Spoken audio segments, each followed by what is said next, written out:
Let us pray in the name of the Father, and of the Son, and of the Holy Spirit. Amen.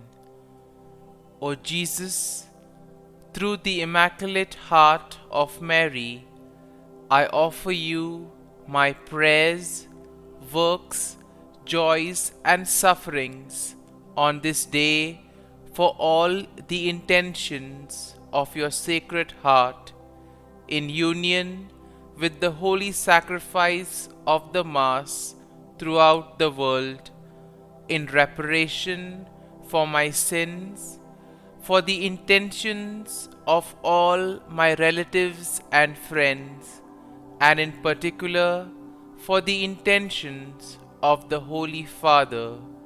Amen. Let us pray for the intentions of the Holy Father for the month of October. For the Synod, we pray for the Church that she may adopt listening and dialogue as a lifestyle at every level and allow herself to be guided by the Holy Spirit towards the peripheries of the world. Our Father, who art in heaven, hallowed be thy name. Thy kingdom come, thy will be done, on earth as it is in heaven. Give us this day our daily bread, and forgive us our trespasses, as we forgive those who trespass against us.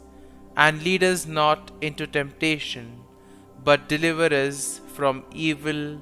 Amen. Hail Mary, full of grace, the Lord is with you. Blessed are you amongst women, and blessed is the fruit of thy womb, Jesus. Holy Mary, Mother of God, pray for us sinners, now and at the hour of our death. Amen. Glory be to the Father, and to the Son, and to the Holy Spirit, as it was in the beginning, is now, and ever shall be, world without end. Amen. My dear friends, as we enter in the presence of the Lord, as we begin this new day, let us take a few moments to thank the Lord for all that He has done for us. We see that right from the time of our birth till now, there have been many instances or events where the Lord has worked wonders in our lives.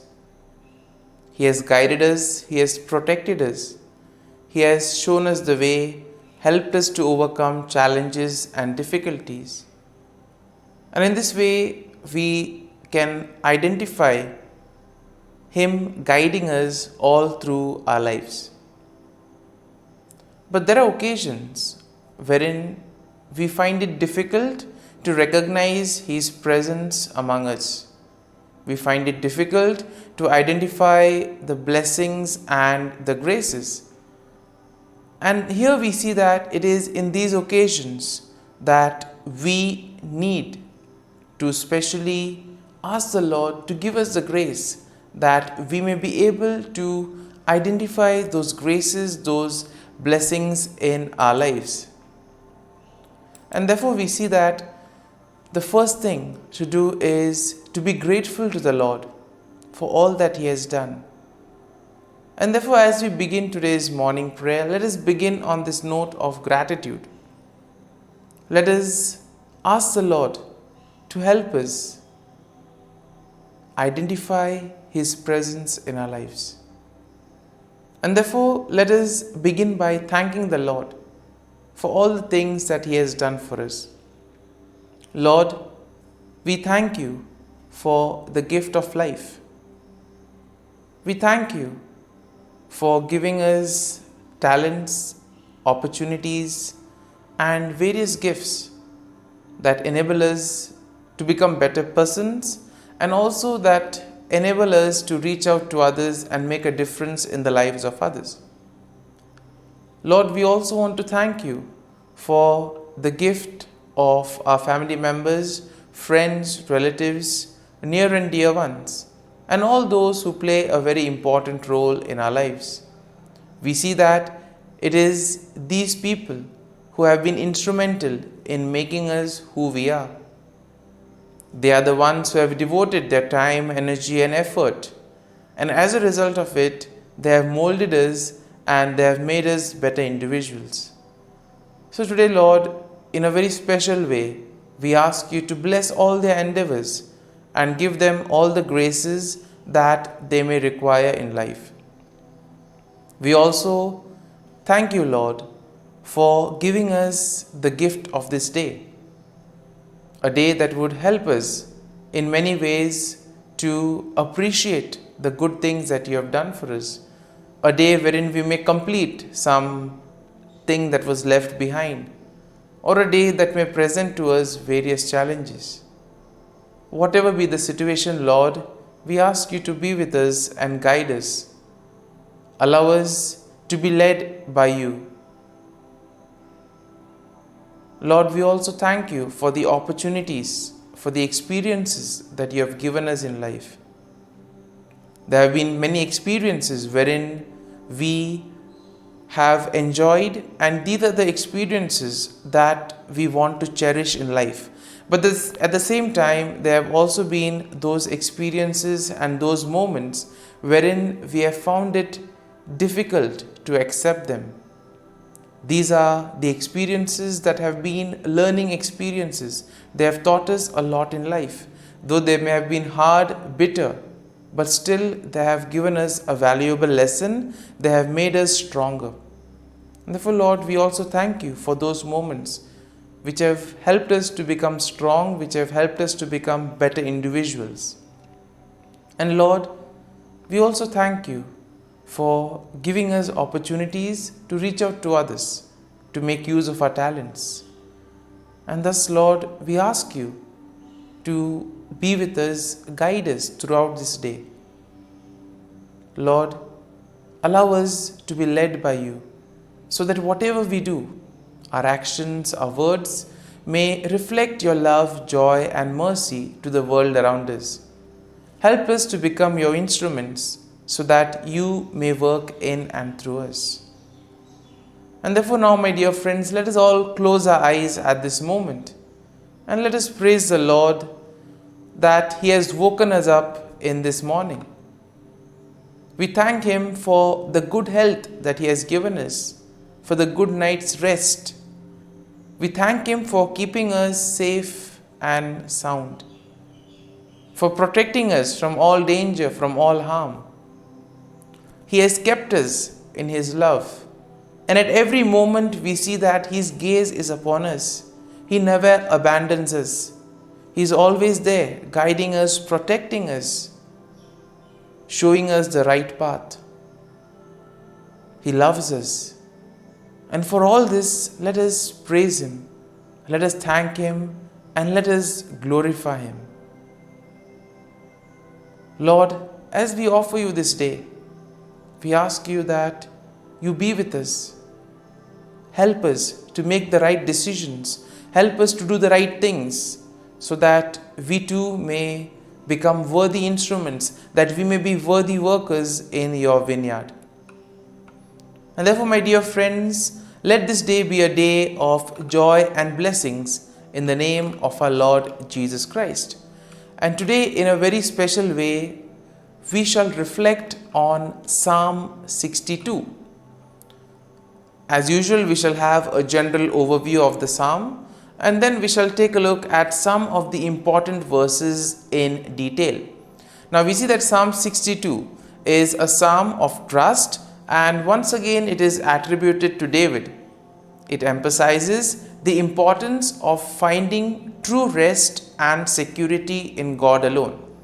Now the psalm can basically be divided into four main sections. Now the first section includes verses 1 and 2, and this is a declaration of confidence in God.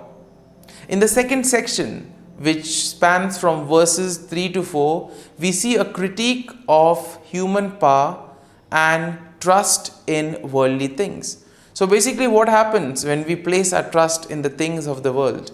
So here we see that the psalm tends to critique this attitude of humans.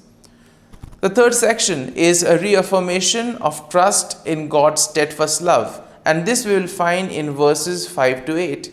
And finally, in verses 9 to 12, we have a final exhortation to put our trust in God and God alone. And therefore, overall, when we take a look at the psalm, we can definitely say that this Psalm 62 presents a powerful message of trust and confidence in God. It challenges the reliance on human power and worldly possessions, and therefore it points to God as the ultimate and the true source of salvation, strength, and security. And therefore, the psalm will encourage us to do something that is right. The psalm encourages a posture of waiting silently for God, pouring off one's heart before Him, and finding refuge in His presence. And therefore, it also serves as a reminder to ultimately put our whole trust and faith in God and God alone, and God will take care of the rest. And now let us go into the detail of the psalm. Now, verses 1 to 2 goes like this: Truly my soul silently waits for God. From Him comes my salvation. He only is my rock and my salvation. He is my defense. I shall not be greatly moved. And here we see that David begins by expressing his unwavering confidence in God. He declares that his soul silently waits for God, and he recognizes that true salvation comes from God and God alone. And therefore we see that David will acknowledge God as his rock, his salvation, and his defense. And thus we see that David affirms that God will help him. And because of this, David will not be shaken up or be distressed by any external circumstances, or he will not be affected by the things of the world. In verses 3 to 4, it goes like this: How long will you attack a man? You shall be slain, all of you, like a leaning wall and a tottering fence. They only consult to cast him down from his high position. They delight in lies. They bless with their mouths, but they curse inwardly. And in this second section, we see that David criticizes those who rely entirely on human power and those who place their trust and faith in worldly things. And therefore, he addresses his enemies and he exposes their deceitful intentions and actions.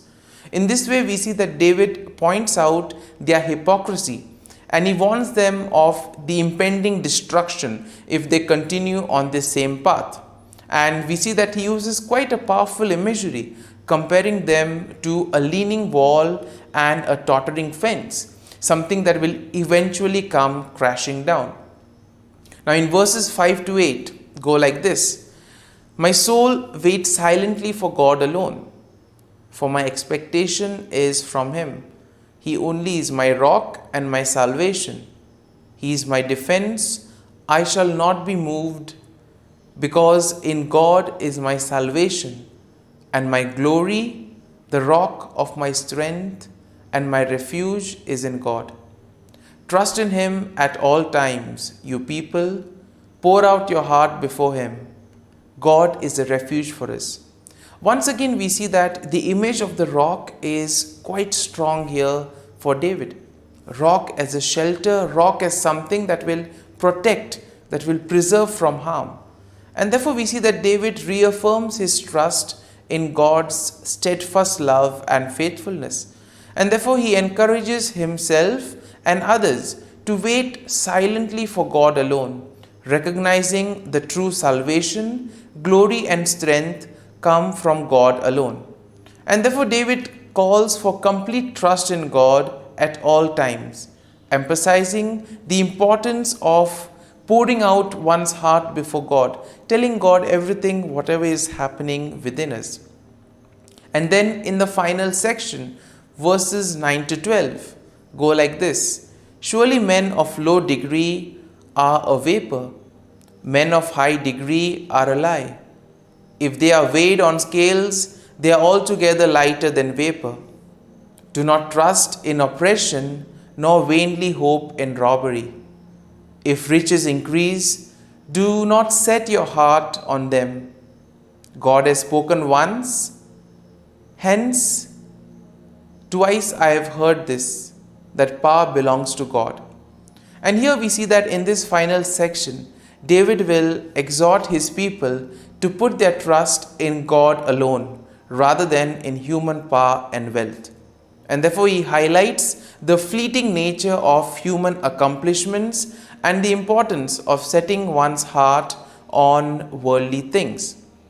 And therefore, here we see that we need to place our faith and trust in God and God alone. David affirms that true power belongs to God and emphasizes his attribute of mercy. And we see that David concludes by emphasizing the just judgment of God, that God will reward each one according to his work. And therefore, my dear friends, as we reflect on this psalm, let us look at a verse or a thought that would have probably touched us or inspired us. Let us remain with this thought, with this word. Allow it to take root in you. And as we spend a few moments in silence, let this psalm become part of you, so that whatever actions and words that you may speak, all may reflect the peace, joy, and mercy of God.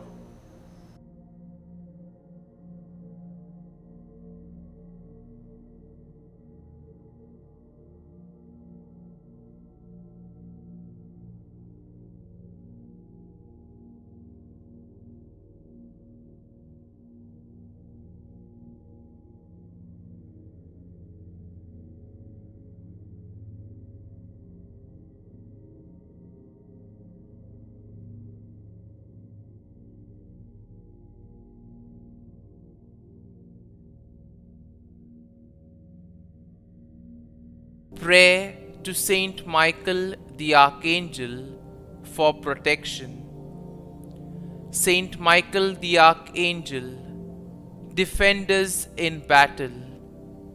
Be our defense against the wickedness and snares of the devil. May God rebuke him, we humbly pray.